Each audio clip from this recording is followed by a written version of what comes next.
Hi everyone, this is Brian Hayes and welcome to a discussion on how to easily add vibrato to your flute playing.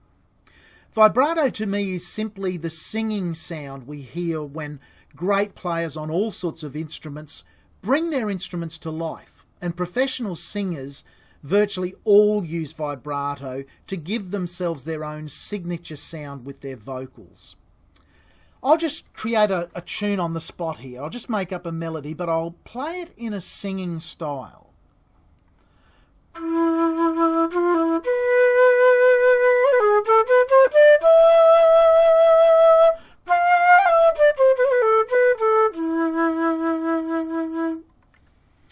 Okay, so hopefully you could hear on many of those notes an effect that sounds a bit like wah, wah, wah, wah, wah, wah, wah, wah, wah. So instead of the note being dead straight, which is our default way of producing a tone on the flute, so here I'll just play the note A, and I'll just play it absolutely straight.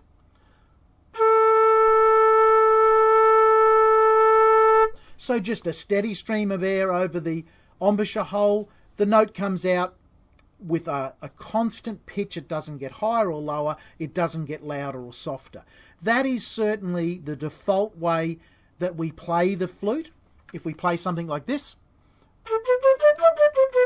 we're certainly going to play straight tones. We're not going to try and add in that wah wah wah wah wah effect on any of those notes. If we did a phrase like this,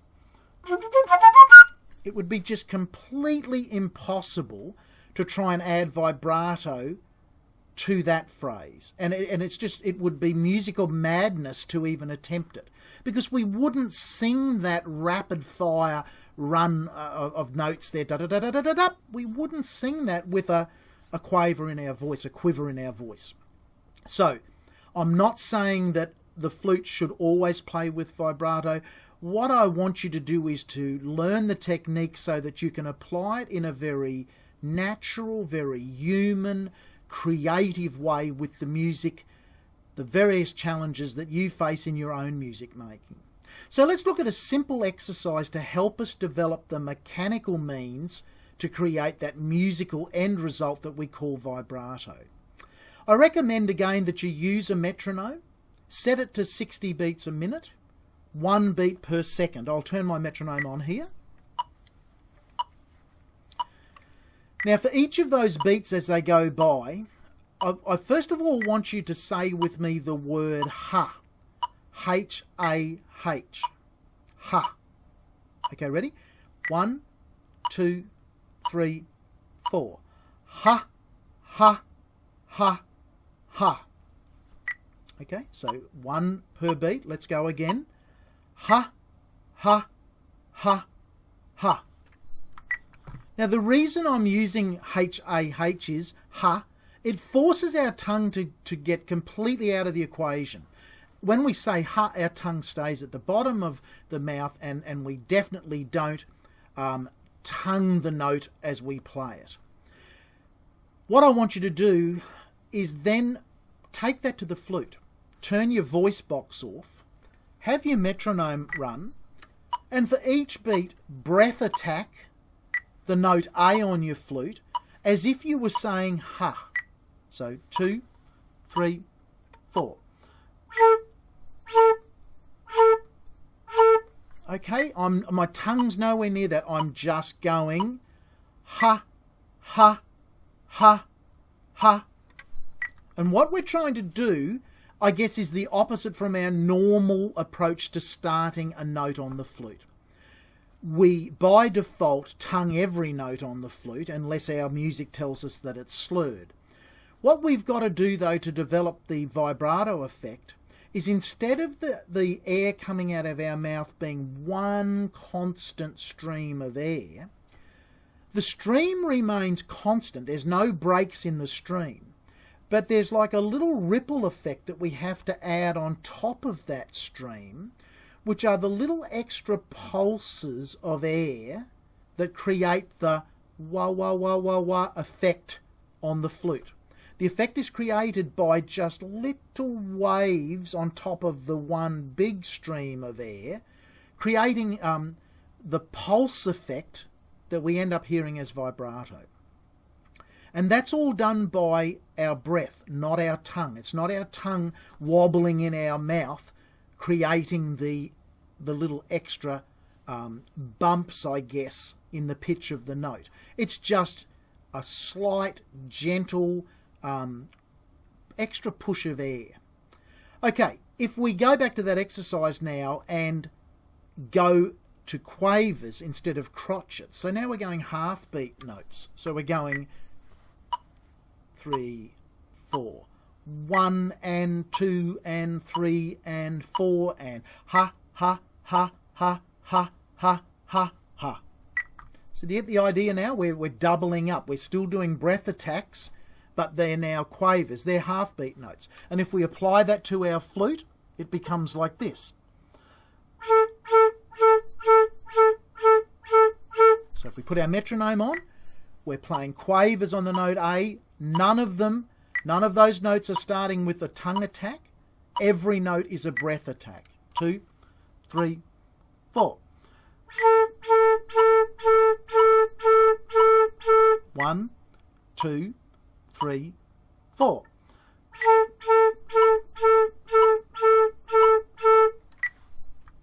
Now you may need to do a lot of that. You may need to spend a lot of time on that if that's new to you and that you struggle to start a note with just a breath attack as opposed to the normal tongue attack.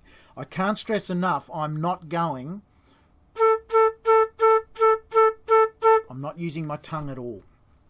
Okay, we step that up another stage to now being quaver triplets. So now we're talking about 3 notes per beat. Triplet, triplet, triplet, triplet. Okay? Or 1 and a 2 and a 3 and a 4 and a... There's no need at this speed now and beyond to try and go ha, ha, ha, ha, ha, ha. Engaging our vocal cords there puts more stress on our air, far more stress on our air to say ha than it is to produce the note on the flute.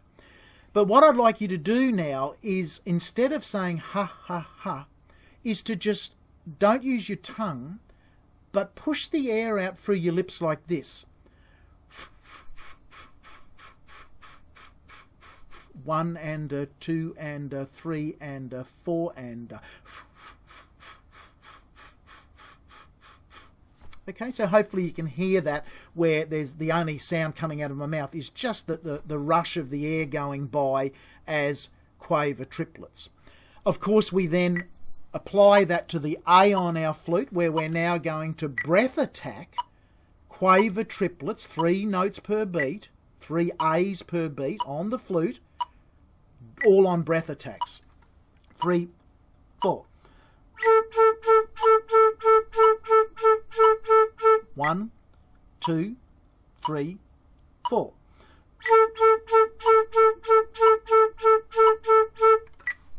And again, depending how foreign that is to you, you may have to spend many hours until that becomes comfortable.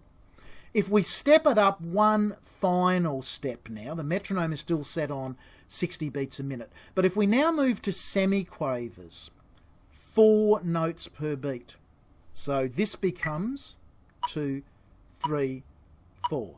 1 E and a 2 E and a 3 E and a 4 E and a. Okay, and if we do our pushing the air out of our mouth, that becomes 2, 3, 4.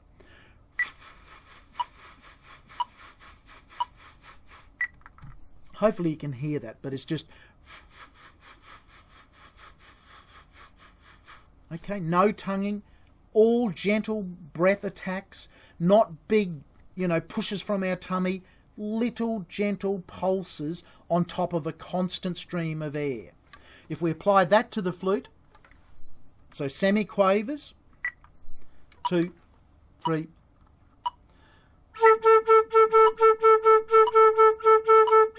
1, 2, 3, 4.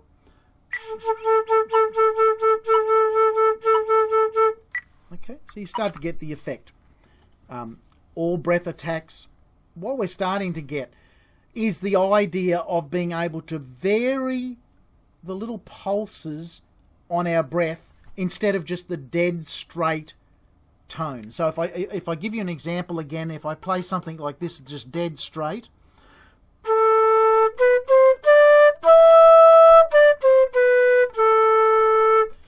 there's no ha ha ha in the air there. It's just one constant gentle release of the air. If I now introduce that concept we've been working on, but again in a singing style, just a musical style, and I'll play that same melody.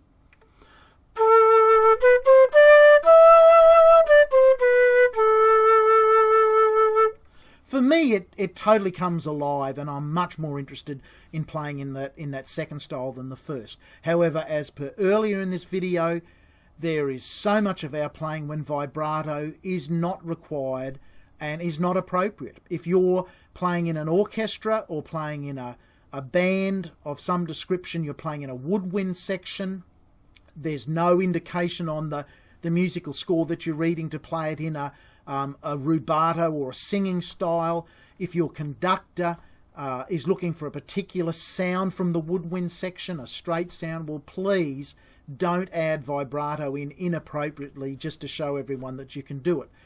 But as far as being a creative tool to personalise your sound, I think it's the strongest tool we've got in our kit bag as a flute player to actually be able to put our own signature on our flute sound. Okay, hopefully that's been of some help to you. I'll just leave you with, I suppose, one other task, and the best way to get a really good feel for vibrato is to listen to great singers and instrumentalists on a whole variety of instruments and hear how they individually use the vibrato tool to personalise their sound, to give them their own signature sound. On the flute front, I can't recommend anyone higher than James Galway. James has a very pronounced vibrato. He's been criticised in some quarters over the year that his vibrato is perhaps too pronounced, but I personally absolutely love the sound James Galway has always got out of his flute. I recommend that you listen to his original version of Annie's Song, the John Denver folk song classic. The reason I say that is because there's only a handful of notes in that song. It's a beautiful melody, and you can really hear how James Galway's vibrato, is part of his sound. So I recommend check out Annie's Song by James Galway.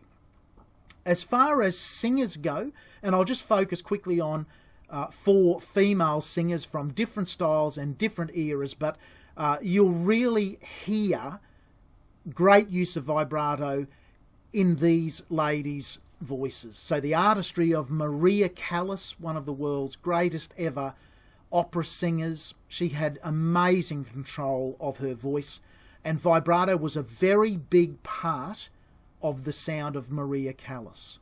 If we move forward in time a little, the Australian pop singer Olivia Newton-John naturally has a vibrato style in her singing.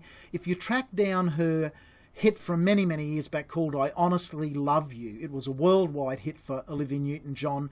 A great song and a really good example of the use of vibrato by a singer.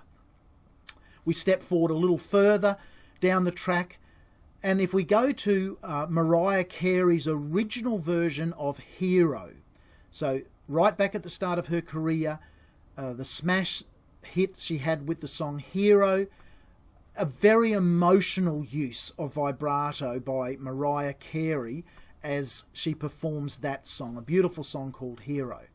And if we come right up to current times, Adele, the pop singer Adele, has an interesting take, her own interesting take on the use of vibrato. Very different to the other 3 ladies, but a great singer, Adele, and she also uses vibrato as part of her signature sound. Okay, I hope all of that has been of some help to you. I wish you luck on your journey of introducing vibrato to your playing. As always, keep in touch via my website, www.brianhayes.biz. That's B-I-Z. Drop me an email. Fire away any questions that you have on general basics of flute playing. I do offer Skype lessons if you want to get in touch personally on a one-to-one lesson basis. And I wish you well with your journey, your own journey in finding your signature sound on flute. Bye for now.